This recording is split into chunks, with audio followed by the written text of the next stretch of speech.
नमस्कार साथियों, मैं हूं गोविंदा फ्रॉम अर्जुनदा। और कल हम जो जिस बुक के बारे में बात कर रहे थे वो है time management. Doctor Sudhir Dikshit द्वारा लिखित है ये बुक। समय के सर्वश्रेष्ठ के 30 सिद्धांत दिए, जिनमें हमने कल 5 सिद्धांत के बारे में चर्चा किया था। आज और 5 सिद्धांत के बारे में चर्चा करेंगे और जानेंगे उसके बारे में और अपने जीवन में अमल करने की कोशिश करेंगे। मैंने इस बुक को पढ़ने के बाद अपने जीवन में जाने अनजाने समय को मिसयूज कर रहा था। वो इस बुक को पढ़ने के बाद मैं अपने लाइफ में ट्रैक पे आया और समय को सही प्रबंधन करना स्टार्ट किया। उससे मेरी सफलता की ओर, जो सफलता मुझे, जो गोल मैं 2 साल बाद का बना के रखा हुआ था, मैं समय को प्रबंधन करते गया तो वो गोल 2 साल से 1 साल के बीच में अचीव होते गया। तो बहुत ही अच्छी बुक है। अगर इस बुक से हम अगर 5 सिद्धांत को भी अपने जीवन में अमल करते हैं तो हमको हमारे गोल को अचीव करने से बहुत कम समय का फासला लगेगा। इस 6वां सिद्धांत है इस बुक का, पार्किंसंस के नियम का लाभ लें। पार्किंसंस का नियम ये बोलता है कि आपका काम जितना सारा होता है उसी के अनुसार आपका समय होता है। आपके काम जितना फैलते जाता है उतना ही आपके पास समय होते जाता है। हम बहुत सारे लोग समय का रोना रोते हैं कि हमारे पास कम समय है, लेकिन बहुत सारे ऐसे लोग हैं जो कि कम समय में भी बहुत अधिक काम करते हैं।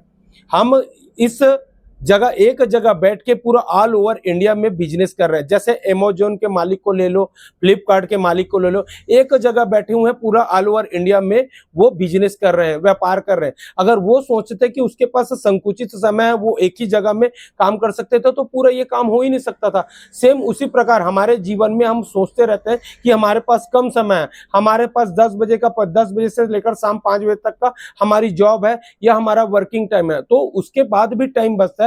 उस टाइम में भी हम प्लानिंग करके बहुत सारे वर्क कर सकते हैं और अपनी लाइफ को हैप्पी बना सकते हैं। दूसरा 7वां सिद्धांत ये है कि समय को व्यवस्थित करना सीखें। हम लोग क्या करते हैं, बहुत सारे चीजों को व्यवस्थित करके नहीं रखते हैं अपने जीवन में।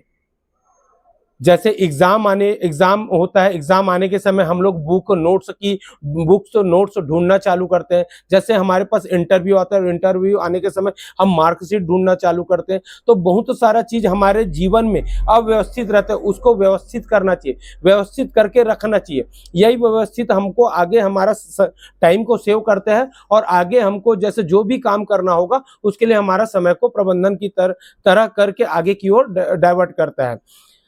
8वां सिद्धांत है डेडलाइन तय करें। आपका कोई भी चीज हो, जो भी आपकी वर्क प्रोजेक्ट हो, जो भी वर्क प्लानिंग हो, उसकी डेडलाइन तय होनी चाहिए। जैसे एग्जाम की डेडलाइन तय होती है कि हमको मार्च से अप्रैल के बीच में एग्जाम होगी, तो किसी भी बच्चा उस डेडलाइन के तय के अनुसार ही अपनी एग्जाम की तैयारी करता है। अगर उसके पास अगर 6 सब्जेक्ट है तो 6 सब्जेक्ट को डिवाइड करता है कि मुझे कौन कौन से सब्जेक्ट को कितनी दिन में कंप्लीट करना है, तो वो होता है डेडलाइन। आजकल डेडलाइन का प्रयोग ज्यादातर LIC जीवन बीमा में भी प्रयोग हो रहा है। कोई भी वो प्रीमियम देते हैं तो उसका डेडलाइन तय कर देते हैं कि इस डेडलाइन तक का ये ऑफर है, इसके बाद एंड हो जाएगा। ये एक प्रोडक्ट सेल करने का भी तरीका बन गया deadline.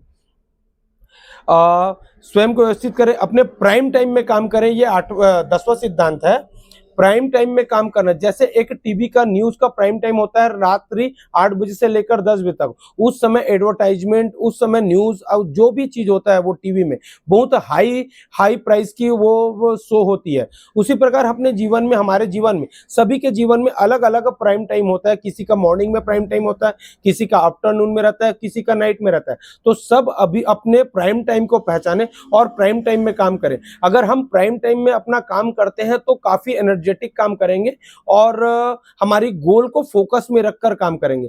Thank you so much. आगे के सिद्धांत के बारे में कल हम बात करेंगे। Thank you so much.